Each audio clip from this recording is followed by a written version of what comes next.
All right. I think at this point we can probably go ahead and get started. Sound good? Yeah, sounds good. Welcome everyone to this year's version of the summer sessions schedule build training with our wonderful summer session representative, Lisa, and me, Eric.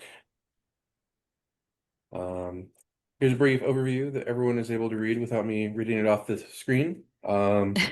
Basically, Lisa will start us off and let us know, hey, here's some things you need to be aware for summer.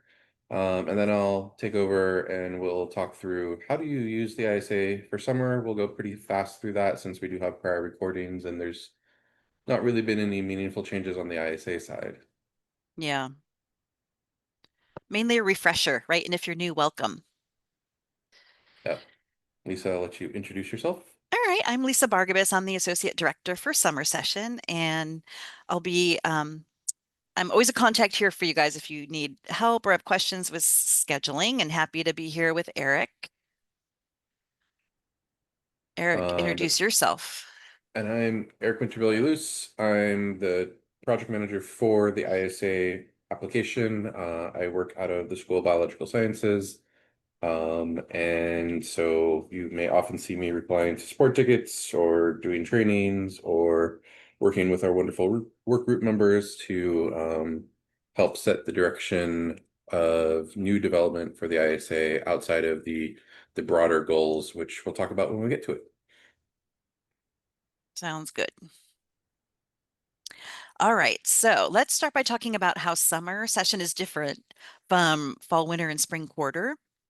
Our courses actually are taught in, most of them are in a 5 week session. So our 10-week classes are taught in 5 weeks instead of 10, which the students really like. They like being able to take a class in the summer, work toward their degree, but also have some time in the summer to have a little downtime and travel and see their family. So that flexibility in the length of the class is something that the students really like in summer. We have quite a few students. Academic year is a lot bigger, of course, but about 14,000 students. And like 98% of them are UCSD students. And then the other 2%, we have visiting students can come and take classes in summer. So we have high school students, we have junior college students, we have students who are going to other universities and even other UC campuses will come and take classes at UCSD in summer. The tuition is done per unit in summer instead of being paying like a full-time student or part-time and taking a lot of classes. Students are charged for whatever they enroll in. And we don't have an out-of-state non-resident fee. So that's attractive to a lot of our students who don't live in California. And it's a little cheaper if you're a UC student compared to like a high school student or someone who goes to another college coming to take classes in summer. The reason summer session is kind of getting involved in the scheduling process here is the faculty are not paid out of your department, like FTE funding source. Summer session pays the faculty, which means summer session, and that's my role actually in summer session. I'm sending out the contracts to the faculty. If a course gets canceled, I have to cancel the contract. So we need to be very in the loop on what courses are being taught. Our visiting appointments don't go through your school dean office. They go through the division of, sorry, the dean of undergrad education will be approving those appointments. I don't know if you guys saw that notice. Last year, summer session moved under educational innovation, and now we're moving back to DUE, and they're getting rid of that whole educational innovation unit on the campus. So it looks like John Moore or Pamela Fruget is going to be approving the visiting people that come and teach this summer. And then because summer session is the one who's controlling like the appointments and the contracts, we're the ones that add the instructor names to the schedule instead of registrar. They would normally handle all that for you in the academic year. And then as far as courses go, like usually in the academic year, you're just working with registrar scheduling to build your schedule and make changes.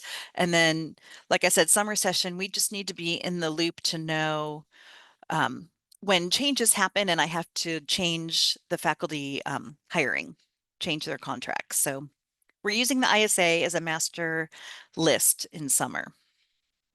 Okay, Eric, next slide. A couple of like announcement type things. We are going to be using ISIS for summer 2026. We'll be moving into TSS next summer, thank goodness, summer 2027. So that's why Eric was saying there's not like big major changes right now. And but for some of you, that might mean you're working in ISIS for summer and TSS for fall, right? You might be like working in two different systems at the same time. But we're going to get through it together. Don't worry. Then the other new thing for this summer is Academic Senate had an exception approval that any course in summer could be offered remotely, but that exception has ended. And starting this summer, 2026, only our courses can be offered remotely during the summer. There's been a lot of communication going out about that, and probably your departments have already submitted course approvals for anything they want to teach remotely in summer, but I just wanted to put this up as a reminder. Please submit those into CourseLeaf as soon as you can, because I think the approval process is still taking like about 6 months for the courses to get through. So we want to make sure if there are things you want to teach remotely to please move forward with any R course approvals in CourseLeaf as soon as possible. Questions about that? Okay. So here are the dates. June 29th is when session 1 will start, running through August 1st. Session 2 goes August 3rd through September 5th. And I think Labor Day is after that, so we don't have to worry about that holiday falling in the instruction dates. And then these special session terms, we're seeing more and more courses that don't really fit very well in that 5-week session. And so there are these other terms that you have to choose from. Most of them start about the same time as session 1, like, and then just run longer than the 5 weeks, like the 8-week or the 10-week. That 2-week session there is for a travel program. So I think most classes couldn't really be taught in 2 weeks. That travel program meets like every day, so that's why that works for them.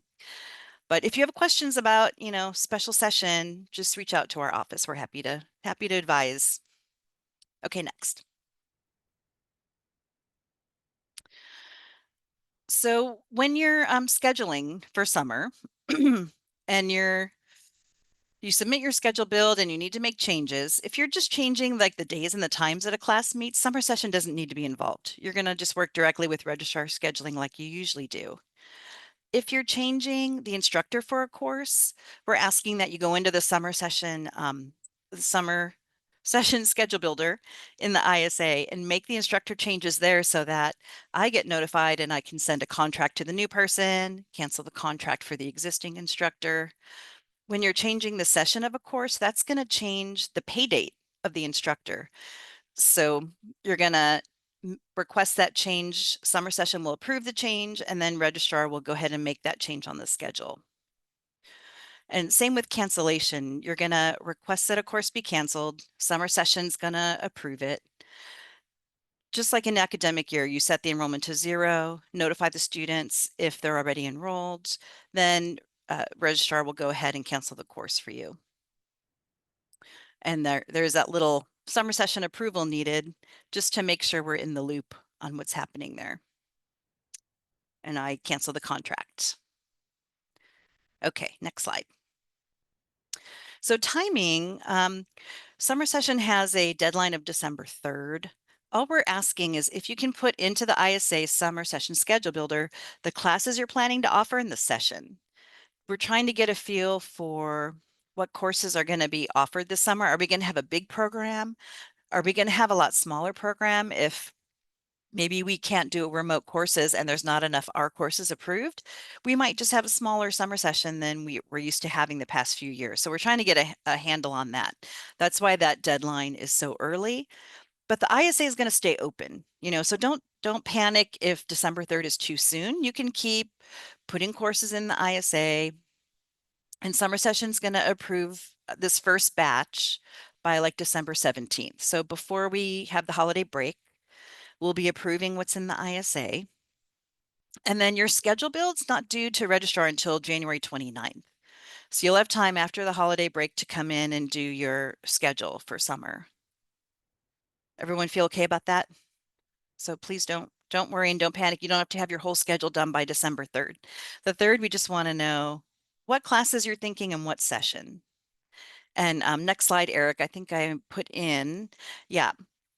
After summer session approves courses in the summer session schedule builder, we have a preview of classes that pulls the information from the ISA.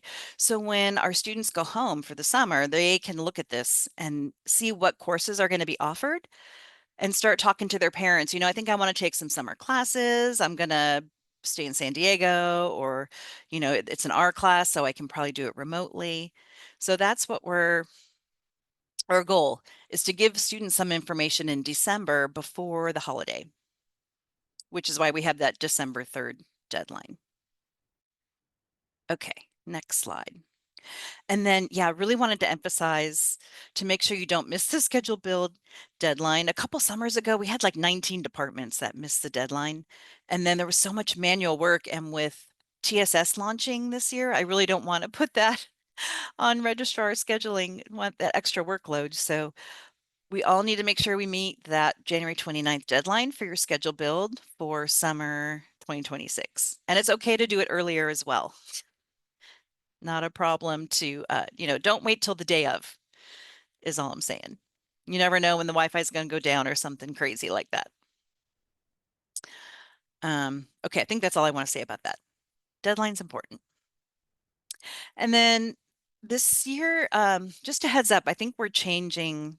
The financial model for summer session is changing, and departments are going to get a little bit more of the revenue that comes in from their courses. So I think there's going to be a big push on promoting summer courses, because students don't have to come in summer, so we have to do a lot of advertising, promotion, making sure students know what's available, encouraging them to enroll. So we might see be reaching out to your departments to help with course promotion and things like that.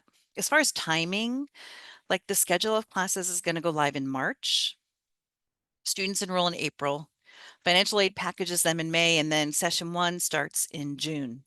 So really, like in winter quarter, that's a good time to start promoting courses to students, and it should be kind of a year-round operation almost, to try and grow enrollment. Okay, next. So just a few tips. All of your summer courses and changes are done in the ISA. Instructor changes, session changes, canceling courses, right? Make sure to include subtitles for your topics classes, and make sure to include, like, sometimes your faculty are doing special programs like a global seminar or a travel study. Please make sure to submit those with your schedule build as well. And then if you have courses for any programs like Summer Bridge, Summer Engineering Institute, we want to make sure all those courses also get into the ISA.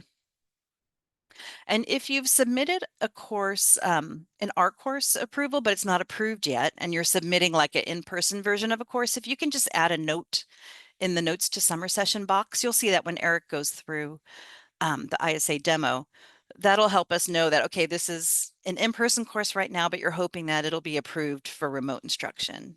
It'll just help us prepare. Okay, thanks, Eric. And then in the slides that we'll be sharing with you guys, we have links to, the guidebook, our 5-year enrollment history report. That's kind of good to see which classes have had strong enrollment the past 5 years. The ISA Quick Start Guide is just a little, how to get started in the summer session schedule builder. The high impact course list shows courses where students have had high DFW rates in the academic year, or there are courses that are kind of critical along the degree path for students. Those are helpful when you're trying to figure out what courses to offer in summer. And then another reminder, in special session, you're going to have to choose one of these subterms. Again, it's a requirement in special session. So if you have questions about that, again, you can always reach out to summer session. And then we ask that everyone follow the standard teaching times when scheduling your summer classes. Students can get financial aid in summer, but they have to be enrolled in at least 6 units. So a lot of them are taking 2 classes, and they might be in the same session. So we really do want to make sure we're following the standard teaching time, so that if they can have back-to-back classes that don't, overlap. Okay. And I think that's all from the summer session side. Anybody have questions about summer at this point? Okay. I will turn it over to Eric then. You want to take a little stretch break first, Eric? Yeah, we can just give everyone, there's a lot of information. So at least give you a minute or so for it to sink in, percolate before I start flooding you with a bunch of other information. Right. Sounds good. Thank you.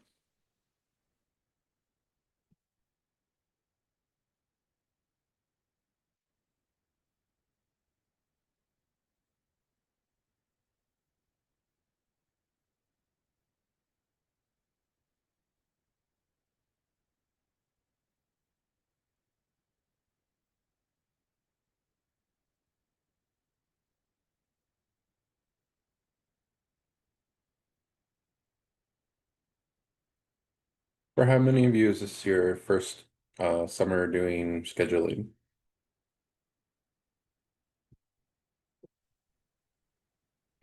I have done it before, but my academic scheduler is currently on leave. And so I will be doing it again for the first time in a while, but I have done it before. So, Hi, Rachel. hello. Hi. You'll be just fine. Yes, I've done, like I said, did it many years ago, but our Caitlin is on leave right now. She's on leave until January. And so I just want to make sure that I recall all the components. And I know with Yeah. TSS, there's some things that are changing. Um, Mm, and so I just thought good to come and get a little refresher. awesome. A couple more in the chat, Eric, our new Kiana and Jessica. Yeah. Lisa, Well, I do I have a mean, look question around the about room, the definitely courses. take advantage of other folks in other academic units who've gone through it before. Reach out to the various support resources. Feel free to reach out to us, any of us, for help, tips, tricks, odds, situations or scenarios that you haven't come across before. Or really just if anything's confusing, please reach out, ask help, and of course, always sooner rather than later. As Lisa said, please don't wait until day of, if at all possible. January 29th should be at most little bits of fine tuning, but even better should be a day where you can just sit and smile and be like, oh, I already did that a couple days ago. Check that off. Exactly. Exactly. Exactly. All right. Well, let's go ahead and move on forward. All right. So I'm going to talk about the ISA. For anyone who has never done any scheduling before, for your units, that is the instructional scheduling assistant. It's a campus-wide tool. It's really designed, and this is basically the slide in the next slide I'm going to talk about. It's really designed to help standardize and streamline the scheduling process across all scheduling terms.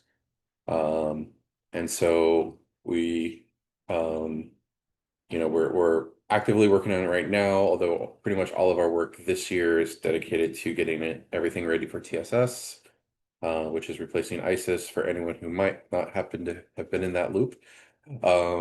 So we'll actually be doing our first TSS remediation release in preparation for fall scheduling next week, where we're making a bunch of things cross-compatible between ISIS and TSS in our application.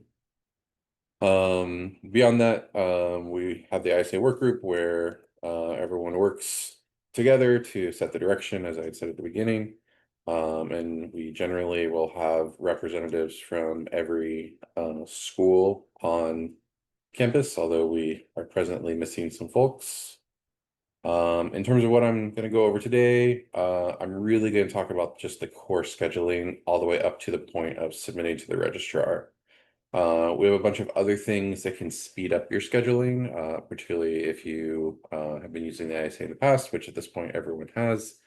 If your summer offerings are very similar year over year, you can use the copy schedule function. We're not going to go over teaching acknowledgements or ISPs. And yeah, all those things after registrar submission. We're going to do a couple of trainings because there's going to be some big changes for spring. For post submission items in the ISA. Most folks are familiar with going and looking at the look, or reviewing the look in the ISA, but we're going to talk about all the other things because now end to end, the ISA supports the whole scheduling process, including submitting to the registrar. We've done 2 quarters of pilots in fall, and then we did an expanded pilot in winter. And as far as I know, we're going full campus for spring. So exciting. Yep. If you need help with the ISA specifically, we tend to have office hours where you can just drop in, ask questions. It could be specific questions about what you're doing. We tend to look to put those in within the last couple of weeks before you need to submit to the registrar so that we can deal with any edge cases or how-tos or whatever. There's also a send feedback button in the ISA that can be used just for general inquiries. It can also be used if you're having trouble. One of the benefits of the send feedback button is it tells us what page you were on when you clicked it. You can also send us an email, isa-help@UCSD. This will create a ticket for our team. Or you can reach out to your work group representative, which you will see on this screen. But you will see that some of our schools do not presently have a representative. And if at some point I can find time and everyone else can find time, we'll hopefully be able to fill those again for the next several months. If anyone here wants to volunteer, you're welcome to join the group. Absolutely. You do not have to be experienced in scheduling. Sometimes it's very helpful to have new to scheduling or new to the ISA people in the work group. I encourage a diversity of voices and perspectives. I think it makes our project better. So don't feel like you need to be an expert to be in the work group. You can be wherever you are at, as long as you are good at active listening to others in the work group. You are willing to communicate to other members within your school, since you serve as a representative, not just for your unit, but everyone else in that school. And then, yeah, flexibility is also good because, you know, we're often negotiating what amount of feature we can develop with the amount of time that we have allocated within the development budget. So yeah, feel free to reach out to me. Feel free to drop in chat if you're interested. Or you know, you can run things by your supervisor just to see if that's something that you can commit that time to with, you know, all the extra time everyone has. You can find information about us on the ISA Blink page. In particular, I recommend if you have new folks coming into your unit and you want to get them access to the ISA, please go to the Blink page and click on the How to Access section. It's all very, there's a workflow. You don't have to create a ticket. You basically just walk through those steps. And then you'll also see links to prior recorded trainings, which can be helpful if you're new. So here's what we're going to cover. Building schedule, getting the approvals, getting your schedule finalized, and then submitting to the registrar. You'll notice the whole second half of the build we're not going to cover today. That will be in a future training because we have a lot of changes since last year that we want to cover in a separate training. All right, building your schedule. So in the ISA, you're going to go to summer session under schedule builders. It's going to take you to the summer session schedule builder, which I'm just going to call the SSSB from now on. You want to make sure if you are not working on the current summer session working year, that you switch to that on the summer session schedule builder.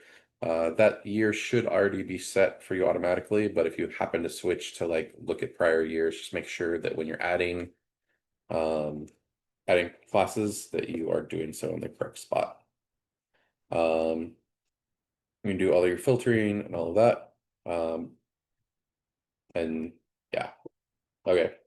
And then when you're building your schedule, you have your 3 main options. You can copy from other terms, you can copy individual classes, you can copy whole sets of classes, And that can be, you can copy, you know, a build from fall, winter, or spring into summer, or from summer into summer, or from S1 in the prior year to S2 into the current year, and all of that. And that can just be a way of speeding things up. You can start from scratch, which is really what we're going to cover here. Or you can do a little bit of both, which I think is what most people end up doing. So starting from scratch in this SSSB. So it's pretty easy. You're gonna have the columns with the whether you're trying to schedule an S1, S2, or S3. You click on add class. Things to note in here. Instruction type, you need to make sure that you're picking an appropriate instruction type at this point for a primary section. The only rule that really exists for that is if you happen to be adding a course that has a lecture, a lab, a discussion, whatever, a lecture will always be primary. And then there'll be the ability to add secondary and tertiary sections later. As part of the broader thing, all instruction types that are approved must be present in the class build for it to be valid. And our validators will tell you whether or not that's true. Some units use projected enrollment. This can be helpful if in terms of determining teaching load, teaching credit. I don't, some certain courses may pay more. I actually don't know for summer whether or not that's the case. But at least during the regular academic year, the obligations that different units expect from their instructors and their faculty members can be impacted by the enrollment. And then you can also add instructors at this point, which will be important when you're asking for approval from summer session, because they approve each of those independently. They can approve a course, but that doesn't have an instructor. They can approve a course that does have an instructor, but not yet approve the instructor because they haven't shown up in the appropriate system of record. Or they can approve an instructor without a course, although I wouldn't imagine that's a very typical case. No, I don't think so. Yeah. But they have the option. All right. So yeah, pretty basic. Note to summer session was something that Lisa already covered. Overriding default subterm is only going to be relevant for you in S1 and S2 if you know that it is. There's very few units that will use a different subterm than subterm 1 in S1 and S2. S3, obviously everyone has to pick a subterm, and that will be obvious because it won't be pre-filled for you. There's also some additional wrinkles if you're adding something that's what we would call cross-enrolled, so cross-listed, conjoined, or co-scheduled. We have support for cross-listed and conjoined in the ISA, but not co-scheduled, so that still has to happen through your supplementary scheduling survey with the registrar. You must set a lead unit. So in this case, USP or Urban Studies and Planning and Political Science or share this course, different numbers. One of them will be the lead unit, and then that lead unit controls all the structure of the course, the overall enrollment limit, the ability to add or remove instructors, setting of the days and times, setting of locations, if it's going to be in a department space. And then the only thing that the non-lead unit controls is the enrollment limits for each of their individual sections. But it still must conform to the overall enrollment limits set by the lead unit. This typically follows whichever home department the instructor is from, but that doesn't always line up as cleanly in summer. Folks who haven't scheduled before, definitely make sure to reach out to peers, look at prior years to get a sense of, wait, is my unit normally the home or the lead unit, or is this other unit normally the lead unit? And always make sure to talk with your colleagues in the other respective unit when offering a cross-listed or conjoined course, because the ISA does not replace that communication. All right, so at this point, you've done this, maybe you've done this, 30 times per session, and now per term, and now you're ready to move on to our next step. So now you have to send your schedule to the summer session. This is not a one-time thing, and we'll show you through that, but it will send everything that you do currently have in the SSSB And like Lisa said, you don't need days or times. You don't need to have figured out your locations. You don't even need to have determined whether you're going to offer 3 discussion sections or 5 discussion sections. If assuming discussion is not the primary component. And then it's going to go through. There's some attestations that you have to do here.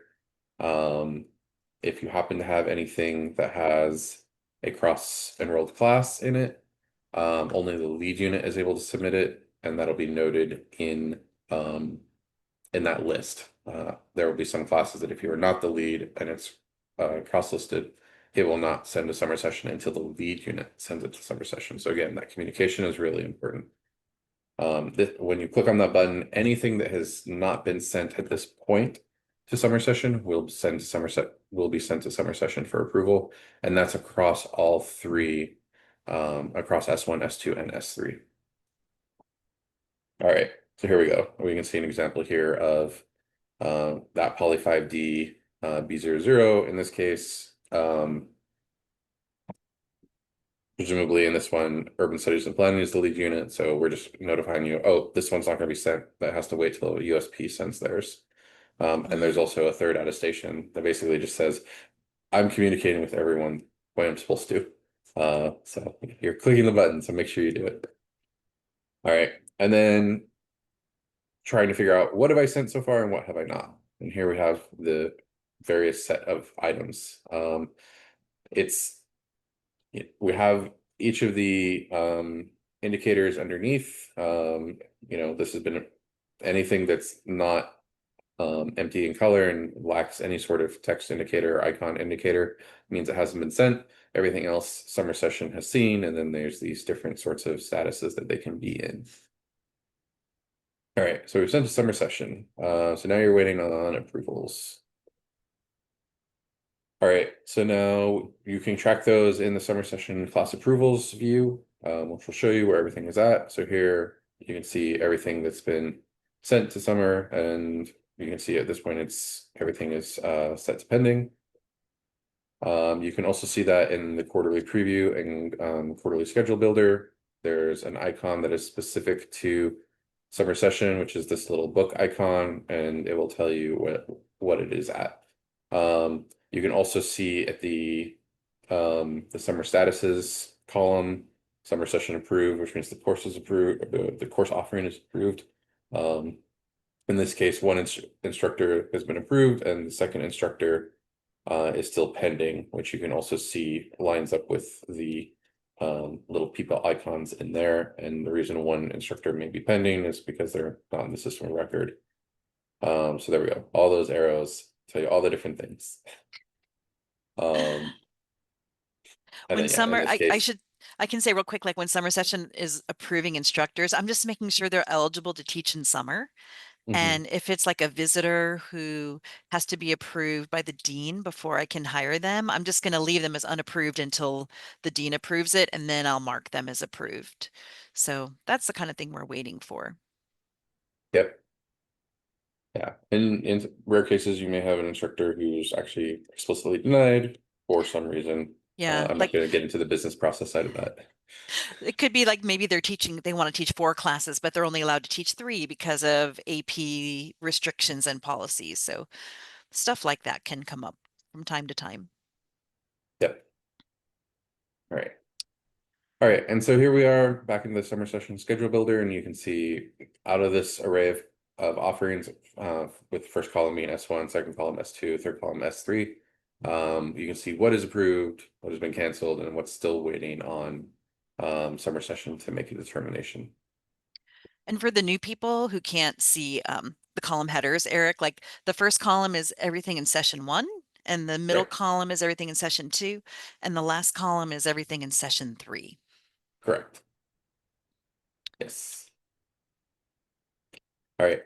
You'll see that we have canceled statuses here. You have to request it be canceled because that means that Lisa and folks on her side need to go and cancel contracts in that case. So you must provide a reason. That's something that the summer session team does reporting on, and so they'll take your reason and set it as a particular type of canceled status.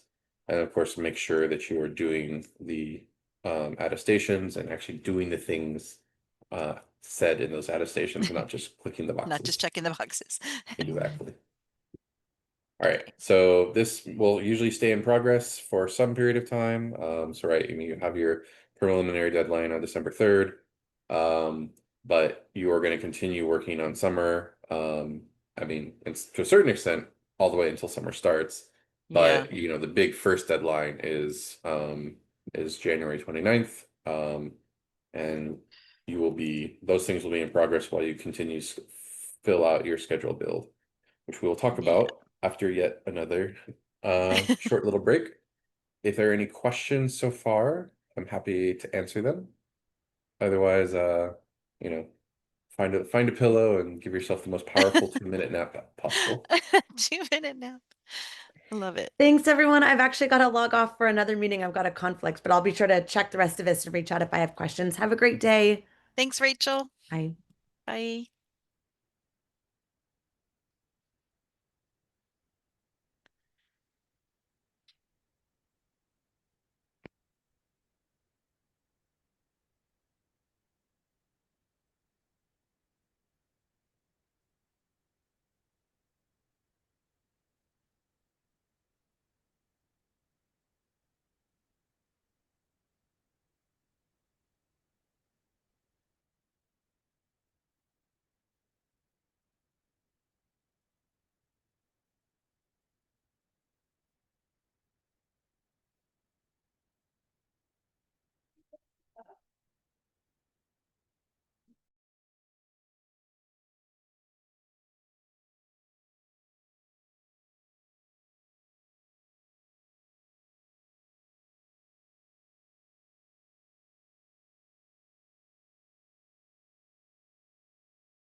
All right, I don't know if that's quite 2 minutes, but let's come on back. All right, so finishing the schedule build. So I'm going to work out of the quarterly preview. Every class, right? You'll see for each session, it is by session. So you'll have to do this for S1, S2, and S3, depending on where you're offering courses. Now you can add all the other things, secondary sections, days, times, rooms, etc. And then the same rules for department space versus requesting campus space. And then for anything that is an R course number, you will select R class from the drop down as the location that communicates to the registrar, and on the schedule of classes that it is remote. All right, so from the quarterly schedule builder, you'll click on that validation badge. You can go into the class editor. You can also get to this from the ASB. You want to make sure to go to class components. In class components, you'll see, if you haven't done any work on this yet, you see that you already have your primary component added. You need to add secondary components, in this case discussions, so you go and do that. There's a number of things that you can set. So starting on the right side, you want to make sure to set an enrollment limit to what is appropriate, especially if you are requesting campus space, because that is how they know what space is appropriate for your section. And then you can also add days and times. So again, use those standard teaching times as Lisa highlighted, and then make a determination whether or not you're going to use your own space or campus space.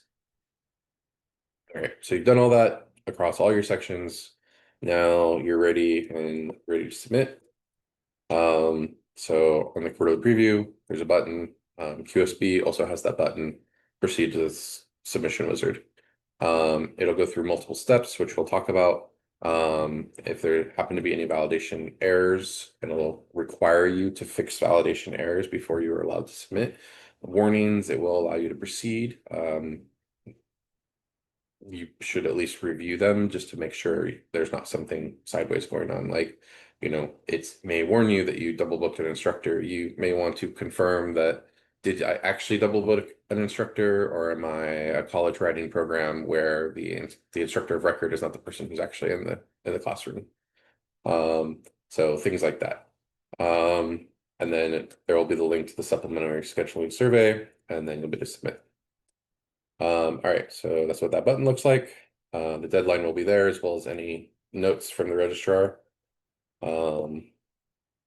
And you can see here, there's a class approval step, and we have one class that hasn't been approved. This will not block you from submitting. What it means, though, is that that class will get pulled out of what is sent to the registrar because it's not yet approved. All right, and then the same thing on step 2, which you can see step 1, step 2. On step 2, if there are any instructors that are either denied or pending, we will pull that instructor out, but still send the class.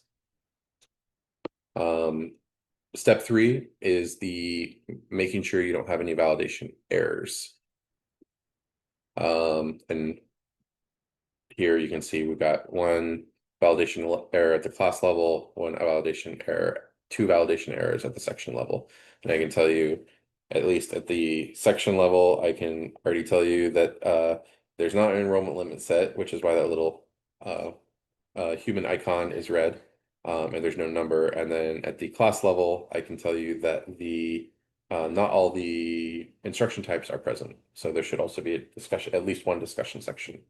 I couldn't tell you what the other one is because I didn't highlight it, but it doesn't matter. Just if you hover over that badge where the numbers are, the one bar 2, it'll tell you at each level what those are. Okay, so we're now back at the review step. This is actually step 3. My screenshot is old. You can make use of filters to go find those things. Then you get to the supplementary scheduling survey.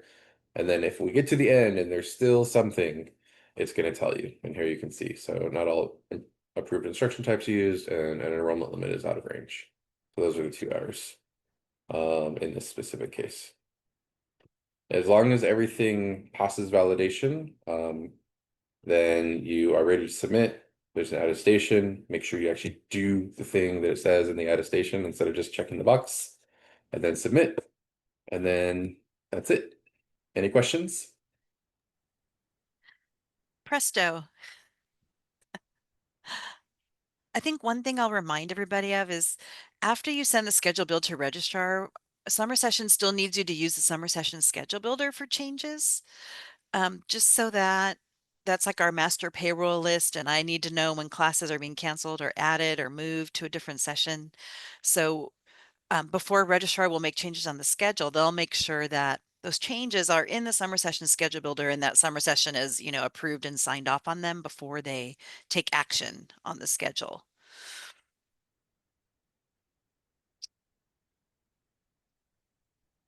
And then I was going to loop back to Kumi's comment in the chat about she's kind of worried about her R course proposal being approved in CourseLeaf, and there is a backlog. Okay, there was like a period of time where no course approvals were being submitted as they launched CourseLeaf, and now a lot of departments are trying to get our courses approved for summer as well. So I think there's like 100 courses in the queue right now when we checked earlier this week.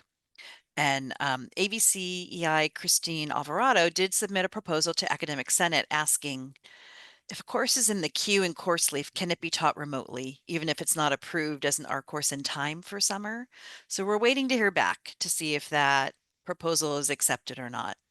I'm crossing my fingers that hopefully the Academic Senate would be okay with that anything that's already actively on the path to becoming an R course could be taught remotely, but we'll have to wait and see what they say. So fingers crossed, Kumi. All right. You're welcome. Go ahead, Derek.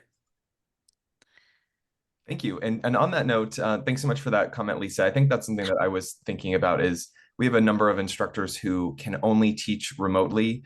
And if they are unable, if the R course is not approved, then they say they would not be able to teach at all. So I just wanted to name that I think our schedule will likely be in a good bit of flux unless these are all approved. And so I think that's something that wanted to name and see if you had any thoughts or recommendations or anything like that. Well, I mean, Monica, are you on with us right now? I'm here.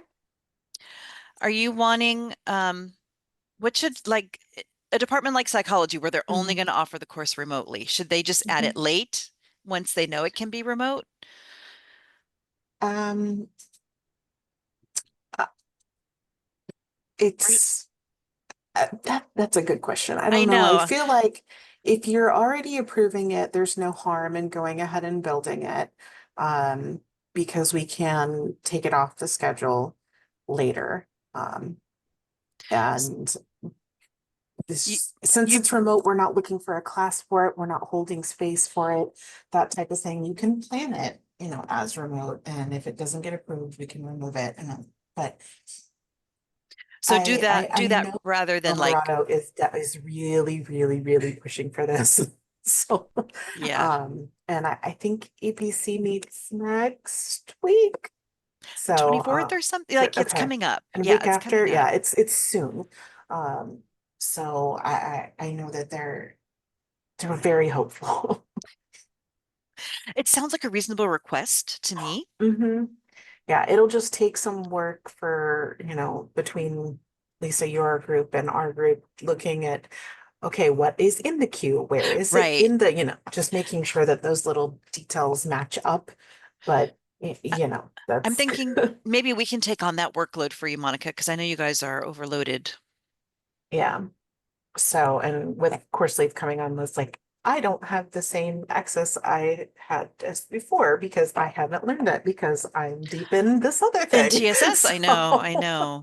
That's a good um, question, Derek. So does that make sense to just kind of let's assume it's going to be approved? It sure does. And if it's not, we'll yeah. cancel later. Before the look goes out, we should know, right? Yeah, because then if it's done before the look comes out, we can just delete it altogether from ISIS so it doesn't even it doesn't hit a student's radar going, well, I see it's here, but it's canceled. Why isn't it Yeah. here? Or at the point Um, of the look, we can cancel it at that point in yeah, March. exactly, in March. And so there's still time. And I feel like it would be simpler to go ahead and put it now than to have to type it all up later. So Thank you. That makes good sense. And so I will only do that for the instructors who say they can only teach remotely and intend to teach remotely. We have some other instructors who say, I would prefer remote, but if it is not approved, I'm happy to teach in person. Do you have similar guidance there? Or should I offer it, put it in as the intended modality and then switch it later? What would you say in that scenario? I would say in that scenario, since they would potentially be looking for classroom space, Mhm. I would say put it as it's meant to be in person so we can assign it a room of an appropriate size. And then if it gets approved to be remote, then it's easier to switch it back to remote. I agree. Versus being remote up front and then having to fit it into a classroom somewhere that may or may not, like, we might have to change the time to get it to fit into a room or change the size to get it to fit into a room. So I feel like if we Mhm. start up front thinking it's going to be in person, we can find it a proper location. Makes good sense. Thank you both so much. All right, thank you. Good questions. Yeah, and just a quick note on the course leaf approval or course approval flow.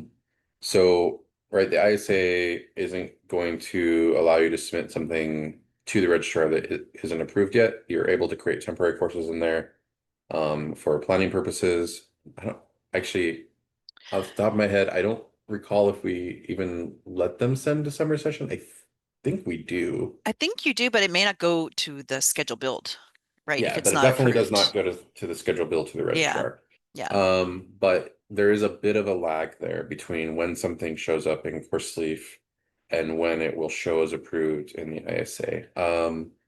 I actually am not sure. I know when it was e-course, it could be up to a week because it was a weekly process to load it into ISIS. Mm, And then from ISIS, we do a nightly load. So it could be, a week plus a 1 weekend. day Uh-huh. at the worst.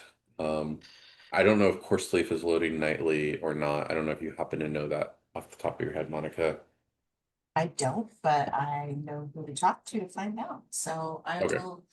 I'll see if I can find out right now. Yeah, Thanks, but Monica. basically, we will pretty much be at at most 2 business days delayed from ISIS. The only reason I say 2 is sometimes loads from campus don't run properly overnight. Sometimes we actually get it the same day, depending on the timing of their load out of course leaf and our load out of ISIS. So it could be as little as it all shows up the same day between course leaf, and if it's not a nightly load and it's still a weekly batch out of course leaf, it could be as long as like 8 days. So just as a heads up, and that if you're waiting for something on January 28th, and you're like, I got it from course leaf, we can't guarantee it's going to be in the ISA on the 29th. Right. Right. All right, Alyssa? Yeah, hi guys, thanks. So I imagine a lot of faculty are going to be in that position of like prefer remote but willing to do in person. We'll be doing a lot of like in-person submissions, waiting for the course leaf approval to see what happens. Mhm. But assuming the course leaf request does get approved, after we've already submitted the in-person version, it's been approved and it's been sent to registrar. The steps would be that we send a cancellation of the in-person course number to summer session. We send an addition of the remote course number to summer session. Once summer session approves both of those, then we send that change to the registrar. Is that right? Or is there any way? I that- think, Monica, correct me if I'm wrong, but I think if the course number is not changing and we're just changing modality, they can do that without approval and like without canceling and adding, right? So if the new course is approved, so say it's 101 and 101R, Mhm. if 101R is in the works, it actually gets approved, then what Alyssa described is absolutely correct. We have to Yeah, cancel and cancel and recreate. add. But Mhm. if it's just in the works and Senate approves for us to do the remote thing, it would just be a location change, and we would say, we're just going to change the location of regular 101 to our class as the building. And that So could be done at the time of the look, right? yes, it can be done at the time of the look, or up until later. End of January. But, Like before the schedule build goes to you, or wait till the look comes out, right? right. But I think it yeah, all but if something is if those course approvals do go through, it is the Mhm. cancellation and recreate, because 101 and 101R are technically different. 2 different courses, as Yes. Alyssa described. So Yep, that makes sense. Does that make sense to you, Alyssa? Yeah, so I just not really, it's going to depend on what Senate says about mhm, Yeah. it's totally going to depend. time Yep. of the approvals of the course relief, because if we get into this place where it's like close to registration starting and suddenly our course leaf is approved, but Senate also approved the exception, we might want to just leave the Yeah. Mhm. and change it to remote. It's just kind of going to be a little weird, but we'll figure it out. It is going to be a little weird. And we can maybe have some office hours along the way if that's helpful. Just to talk out these situations, Yeah. And circling back to the course leaf to ISIS or integration or whatever is happening, they haven't decided yet on what the timeline will be. So I Oh, didn't know. okay. They're still working on it. We're going to all learn together. Yep. Now, I really hope that exception comes through. But Eric, Trevor Buchanan at Academic Senate may have more info, but I don't know. Okay. So, Yep. Thanks Yeah, for checking. I can reach out. Thanks, Eric.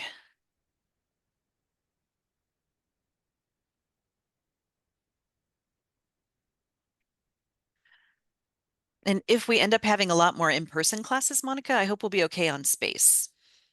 yeah, I mean, usually we're okay with space. We have, we'll have we have new spaces coming online in spring. Oh, good. And winter, and so we'll have a good chunk of new space in the coalition building, which is it really helped when we were building winter. So Great. they're not huge, but they're good sizes, and we take care of the academic schedule before we do, things with conference services and other things that are happening. So we want people to have space. We just try to make it fit neatly so we can use the space more. Maximize yeah. our efficiency. Yeah. Exactly. Yeah. So, That's great. but I think it'll be okay. Okay. Fantastic. Alyssa, you have Go another forward, Alyssa. question? Yeah, just that space discussion. This might be super outdated, but I remember some years back there was guidance from summer session that they preferred we use campus space over department when possible. But at this point, it doesn't matter, right? We It can use doesn't matter. Yeah, as we need. Okay, cool. exactly. Does not matter.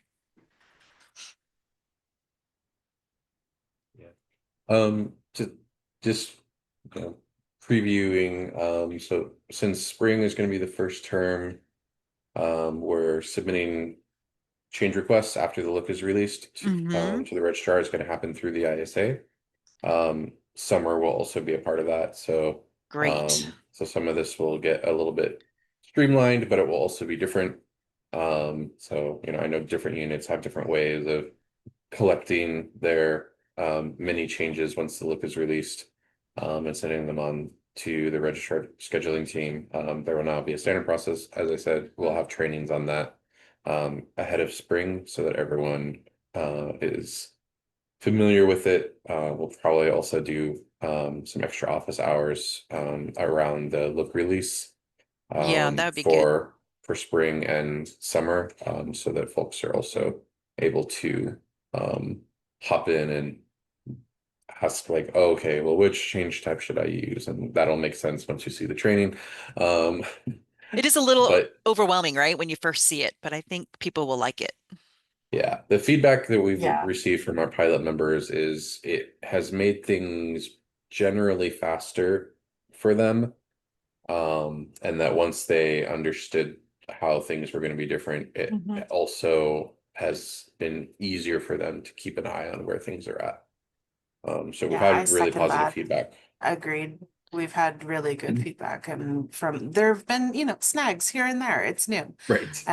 But that's why we're working through it with a smaller population right now. And we'll have that whole group of people that will be able to help everybody else as well. Like it's working. It's working well. I think that it'll be preferred once we get deep into it. At first, you might hate everybody, but once you get into it, it's clean. So And it's getting rid of some of the email communication, Yes. right? Yes. Streamlining things for people in the ISA yes. for the new people. I think it'll be Mhm. good. It'll be good. And then there's going to be validation within some of it. So, we won't have to like, oh, I typed this wrong or you typed this wrong. And are you sure this is what you meant? Like, so, that'll be, it's nice. And it does, when you have long lists of emails, this seems tedious to start with, but it's working. So I think everybody's going to like it. Yeah. Great. And then, yeah, also look for trainings on changes with TSS. Because all of that is going to be hitting kind of all at the same time. You'll be doing your fall builds and wrapping your summer builds, and it'll be a lot of fun. Everything all together. I mean, the good news is that we'll be using ISA with TSS. So Right. from the scheduler perspective, it won't be that different, right? Some minor changes, but yeah, it's a couple extra things. Yeah. So that's good. Great. All right. Well, we are over time. So I want to make sure that folks can get on to whatever their next thing is. Thank you everyone for your questions. Thank you, Lisa and Monica, for your wonderful expertise, and Lisa, of course, for being my wonderful partner in this training year after year after year. And yeah, reach out if there are any questions. And just, we're here to help, and we want to make sure to make this as smooth and painless as possible, though of course we cannot make it pain-free. Thanks, everybody. Bye. Have a good weekend. Oh, Bye. that's so cute, Eric. Thanks again. That was great.